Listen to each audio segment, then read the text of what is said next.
Hello, this is Eric. Today is April the 29th, 2023.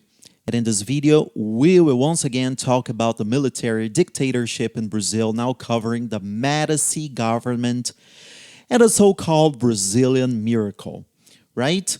Well, guys, personally, I understand that this is really an one-off and important period of the Brazilian history that you should understand really well. We currently live in a polarized nation, right? We have almost 50% of the country pertaining to the so-called left wing and almost 50% of the country pertaining to the so-called right wing, right?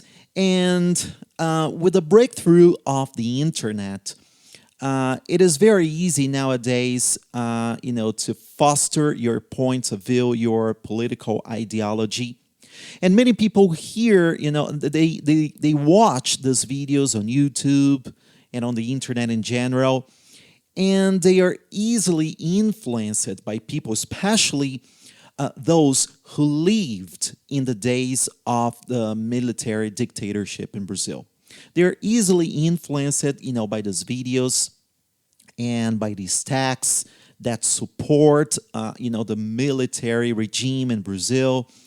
And they will always tell you that these were wonderful days when it was safe to walk on the streets, when the country was prosperous, when people thrived, and when everything was perfect, basically, right? Obviously, I'm exaggerating that. That's an overkill, but I'm just telling you the reality of what is happening nowadays, especially in these days after the Bolsonaro government, right, that was put in power basically by these people that had, this nostalgia when they told you, about the years of the military regime in Brazil. My father, for example, was born in 1952. So he enjoys telling me, that in those days, especially during the Brazilian miracle days, in the Médici government, it was just neat, to live in Brazil. You would have plenty of jobs available. You would have money. You would have safety. You would have education at its prime. Education at its prime, yes. But my question is this really true? Is this scenario, is this description really authentic? Does this description really portray the reality of those days? This is what we are going to be studying here in this video. And in order to define that, I am going to make use of figures, numbers, right? And you're going to see images and pictures of that were selected by me, in an attempt to really translate the reality of those days, right? It is very important that we understand that. Okay, so here you have a picture of President Emílio Garrastazu Médici, right? If you watched our previous class, you know that former President Arthur Costa e Silva got sick in 1969, and he had to be replaced by a temporary military regime. And then Emílio Médici assumed power in 1969 as president for 5 years, from 1969 to 1974. And he basically resumed the Institutional Act number 5.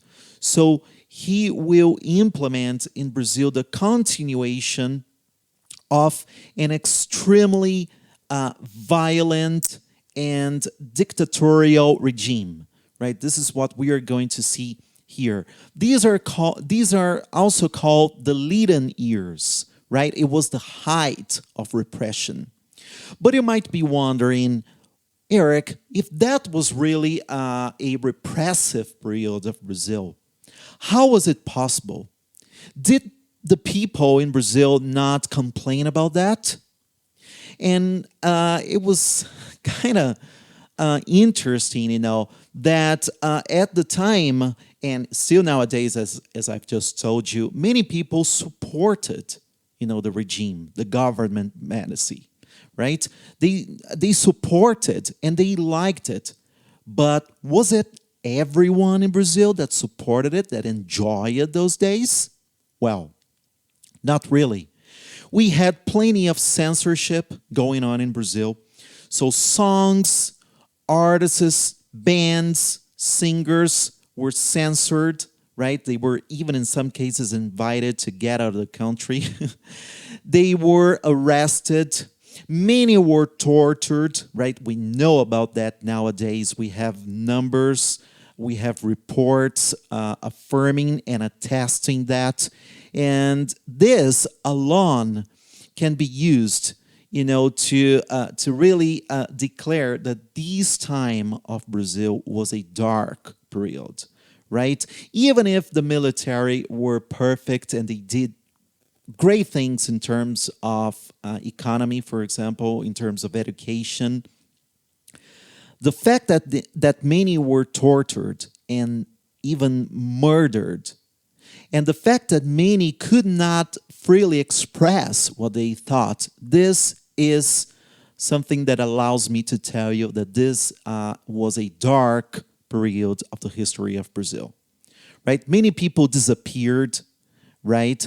And, although I do not support the organized armed struggle at the time, the fact is that this organized armed struggle was eliminated during the Médici government by means of lots of violence. And really, guys, violence cannot be paid with more violence. If you don't like that, if you don't believe that, well, just look at history and you will see that the result of violence being combated through violence is never good.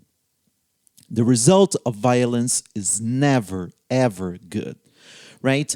And really, the way that the Médici government used, to combat and to overcome the organized armed struggle in the country was, the creation of some, I would say, structures such as the DOPS, the Department of Political and Social Order, the DOI, Operations and Intelligence Detachment, and the CODI, the Internal Defense Operations Center. Those were schemes created during the Médici government and the military dictatorship that allowed the military to suffocate and to destroy and to overcome the organized armed struggle. And not only that, but also, we're going to have a National Propaganda Council, the CNP, that is going to be really smartly disclosing the regime. That will create a neo-populism in the country. We are going to see, for example, such mottos as Brazil, love it or leave it. And no one can hold this country back. And, these mottos, these advertisement is going to be really brilliantly exploited by the military, because it was in this period that we're going to have the third championship, the third Brazilian championship in the World Cup. Obviously, the military government didn't have anything to do with that. But they made use of that. We also had Emerson Fittipaldi's Formula One wins.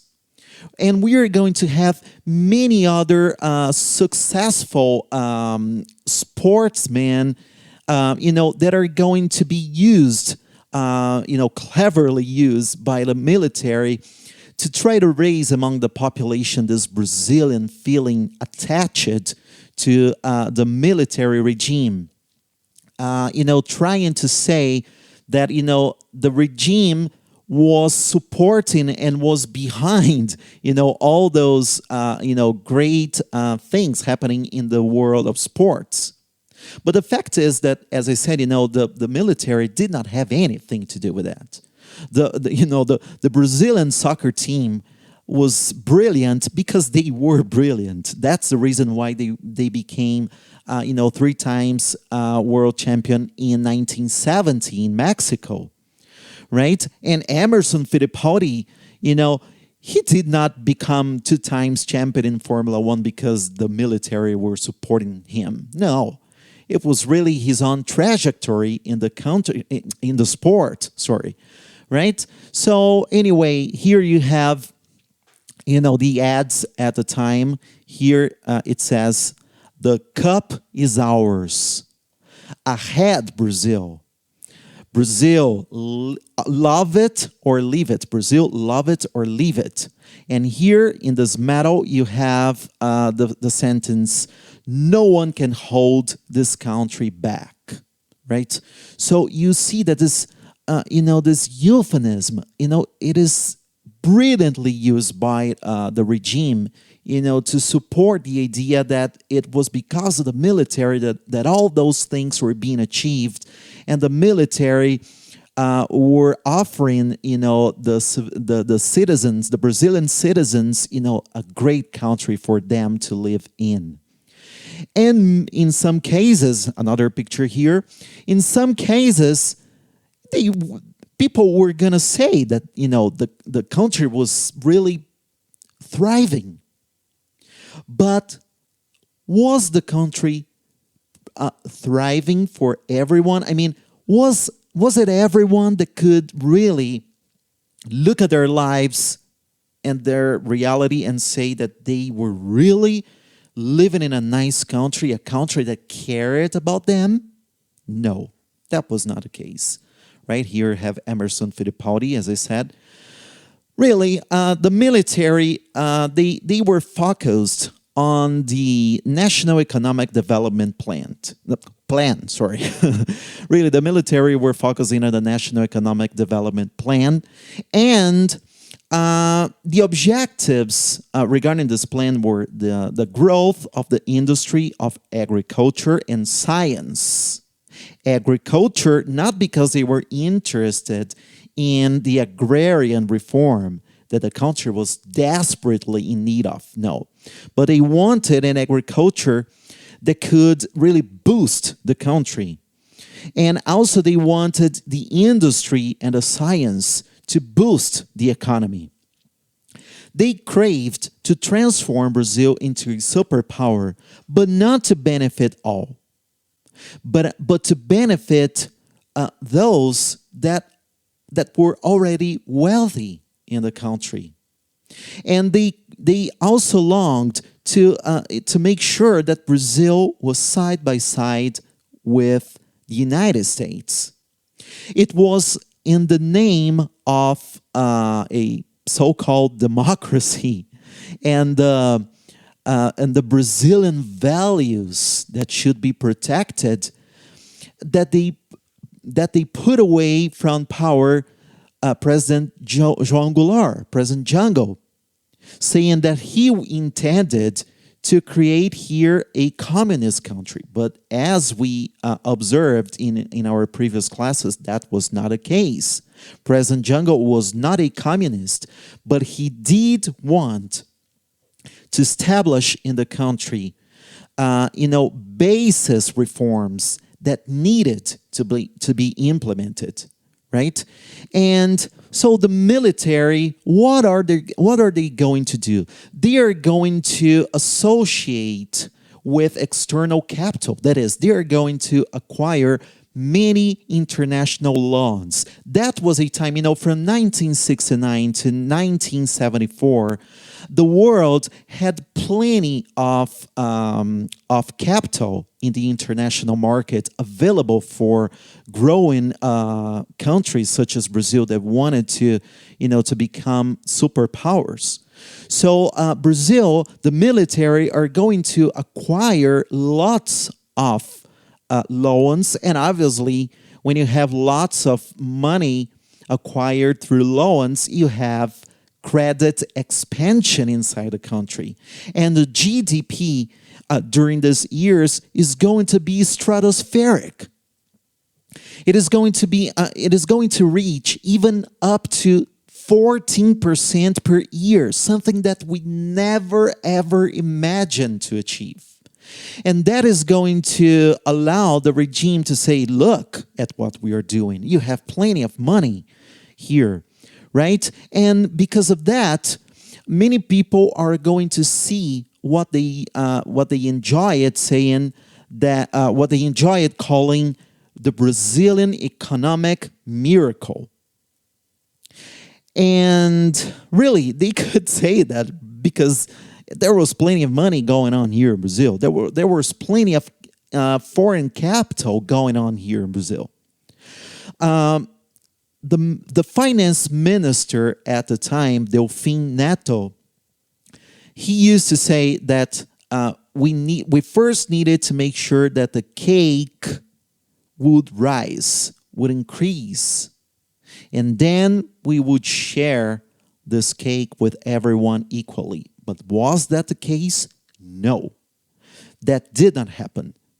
What it turned out that those that were wealthy became wealthier, and those that were poor became even poorer, as we are going to see really shortly here in this video. Also, the wage squeeze policy remained during these years. Here you have, for example, in this outdoor, you have the sentence saying, in Brazil, every woman has charm. Charm as being, the cigarette brand that you see here in your screen. And beneath it, you have this woman here, just like that. I don't think I need to say anything about that. She is poor. So here you have a contradiction going on. You have people with money even to smoke their cigarettes, but you have a person that has not enough money to have a decent life. Now, you're going to tell me, or some of you might tell me, that this kind of thing has always existed. Yes.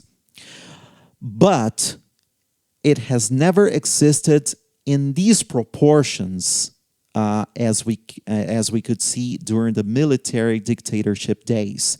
And not only that, all this money that the military acquired through loans, one day they would have to be paid, and they were not paid during the military regime days. They were paid along the 80s and 90s and even the 2000s. So it took like 30 years for many of the military debts and damages to be paid and dealt with. You know what I mean? So this is what we're going to be, this is what we are going to be seeing here. This picture, for example, shows, the military among the people in the slums. Oh, right now in Brazil, you cannot say slums anymore. You should say, what is the name that they give now to the slums? I think it's the communities. Yes, that is the name that you have to give, to the poor people living in the so-called favelas. You cannot say favelas or slums anymore. You should say communities. But anyway, they are still poor. They are places where you see traffic dealers, where you see a hardworking population living among, many bullets, like, all day long. And really, my question is, when did the slums emerge? Obviously, it was not during the military days. But it was in the military days that the traffic dealers really took control of the slums, of the communities, right? So,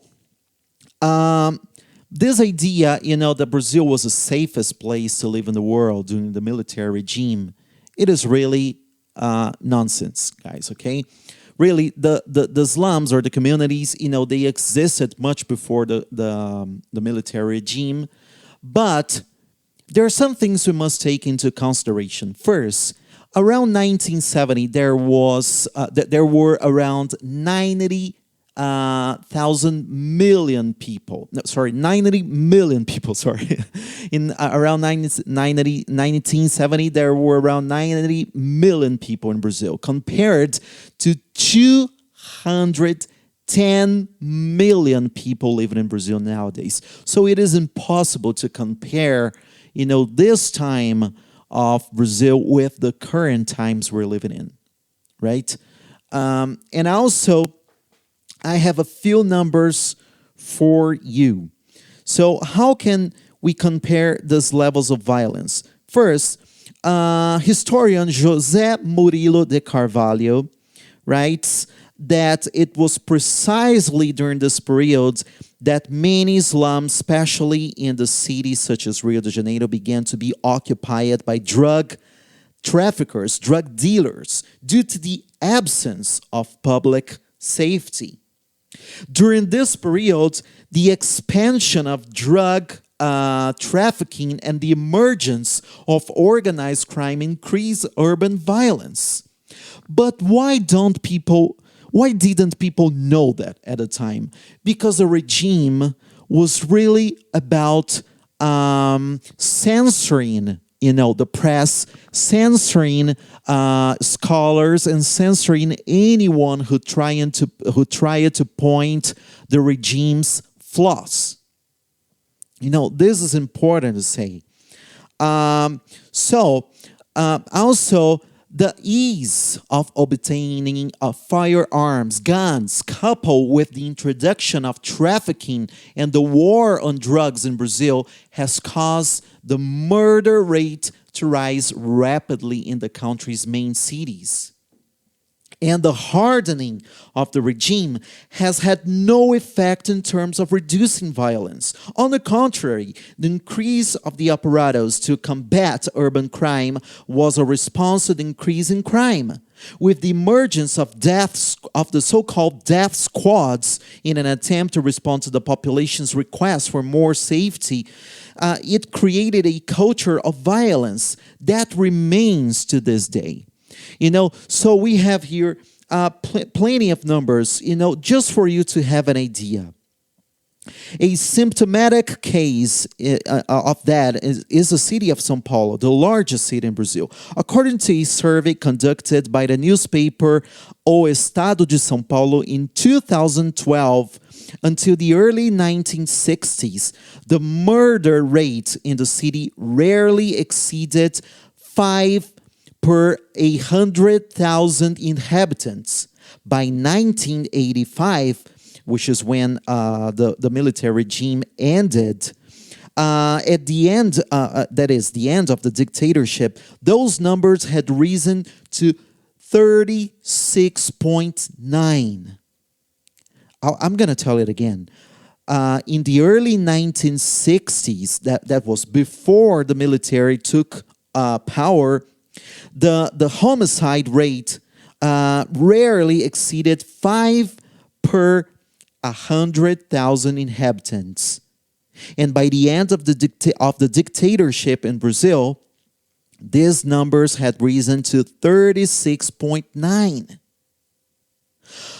Almost 7 times higher. The rate would continue to rise until the end of the 90s before going into decline. Today, the homicide rate in São Paulo is 7.4 per 100,000 people among the São Paulo residents. Well, guys, that kind of thing shows us the reality of the regime. We had lots of violence going on. We had corruption going on. Many cases involving construction companies, that were deviating money are being discovered nowadays. So what we had during the military days was, lots of censorship and lots of propaganda exalting the regime and covering these things. And since we didn't have as many people, as we have nowadays, I told you that the population around 1970 was, something around 90 million people. It was more difficult to see those things. And the regime, as I emphasize here, the regime would struggle to conceal, these bad things, its flaws, really, right? So now I'm going to show you a video with more numbers and with the raw reality of those days, and I hope you enjoy it.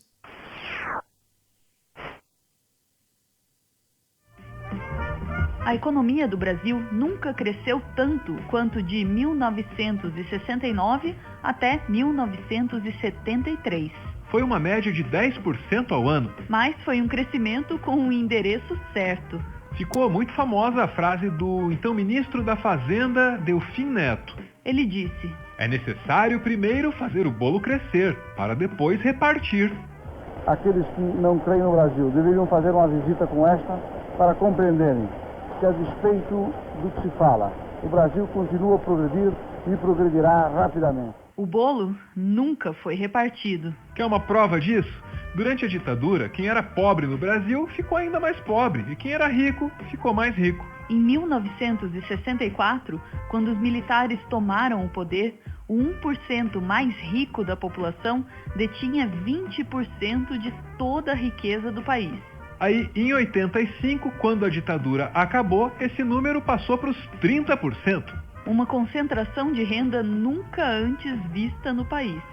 Nos cálculos do economista Edmar Baixa, 70% do crescimento promovido pela ditadura ficou nas mãos de apenas 10% da população. Os salários dos trabalhadores foram achatados, com a ditadura reprimindo sindicatos e proibindo as greves. Quando os militares entregaram o governo, o salário mínimo era, em valores reais, 50% menor do que quando eles assumiram.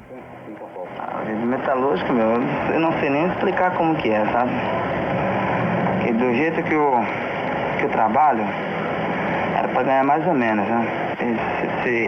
Esse saláriozinho não dá pra... Você faz o quê? O Brasil Democrático demorou 30 anos para corrigir isso e colocar o salário mínimo no mesmo patamar do início da década de 60. E se você acha que o problema do Brasil é a educação, saiba que ela começou a ser sucateada justamente pelos militares. No governo de João Goulart, a legislação previa que a União devia investir pelo menos 12% do PIB em educação. A Constituição de 67 eliminou isso. Os investimentos caíram e chegaram a apenas 5% em 1978. O resultado foi que faltaram professores. Os salários e as condições de trabalho deles pioraram muito. O magistério deixou de ser uma profissão cobiçada pela classe média e o regime passou a contratar professores sem qualificação. De pé no chão, também se aprende a ler.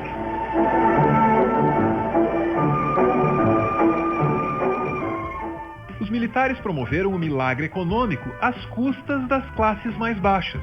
E endividando muito o país, tomando empréstimos no mercado internacional. Não dava para ser diferente. A dívida externa explodiu na década de 80. Ela foi de pouco mais de 3 bilhões de dólares em 1964 para 102 bilhões em 1984. E ainda ajudou a criar um bicho bravo e galopante, difícil de domesticar.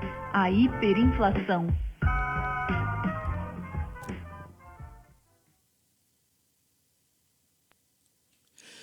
Well, guys, really, I think it is probably clearer than ever now. What the military regime was all about, right? And these days of President Médici were the heydays of the military dictatorship, because this was a time when there was plenty of money going on in Brazil, as I have already told you. They were acquiring loans. They were also working on pharaonic works, right? such as the Trans-Amazonica road that was never completed by the military and by anyone actually. And, from Médici onward, we are going to see, more and more Brazil suffering the consequences of all those loans, acquired to elevate, the country to a higher level, but that were not paid by the military and that only increased the country's debt, right? And we're going to see also little by little the regime, I would say, turning into something that was a little softer, right? This is what we're going to be seeing in our next video when we'll talk about President Geisel, right? And I hope it is clear for you, what the military regime was all about. I really struggled here to show you numbers, to show you facts, and it is very important that you have this, this clear understanding, right? Well, so that's it. See you in our next video when we'll talk about President Geisel.